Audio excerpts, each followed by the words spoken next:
the U.S. banking sector, once the paragon of financial stability, now teeters on the brink of substantial disarray.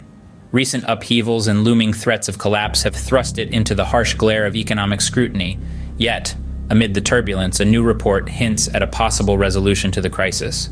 However, the road to recovery is steep and winding, with an estimated 300 banks still perched on the precipice of failure within the next half to full year. The seeds of this financial maelstrom were sown with the seizure of Republic First Bank, the first significant U.S. bank to crumble under the strain in 2024. While the occasional bank failure has been a historical norm, the predicted collapse of up to 300 banks is a storm cloud of unprecedented proportions. A recent survey paints a somber picture, highlighting the fragility of 282 out of 4,000 examined banks. The banking system's lifeblood, deposits, have been hemorrhaging at an alarming rate, with a staggering $133 billion withdrawn in a single week. The consequent strain on the banks has left them vulnerable and teetering on the brink of collapse. The former president of the Federal Reserve has echoed these concerns, underscoring the precarious position of many financial institutions.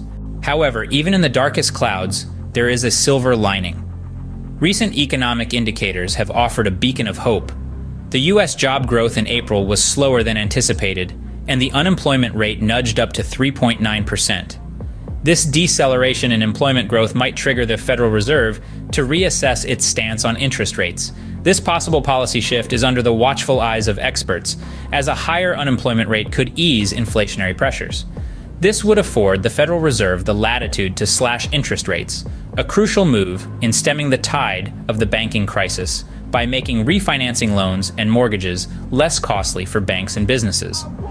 Commercial real estate, with its $962 billion loans due for refinancing by the second quarter of 2025, is a significant pressure point for the banking sector.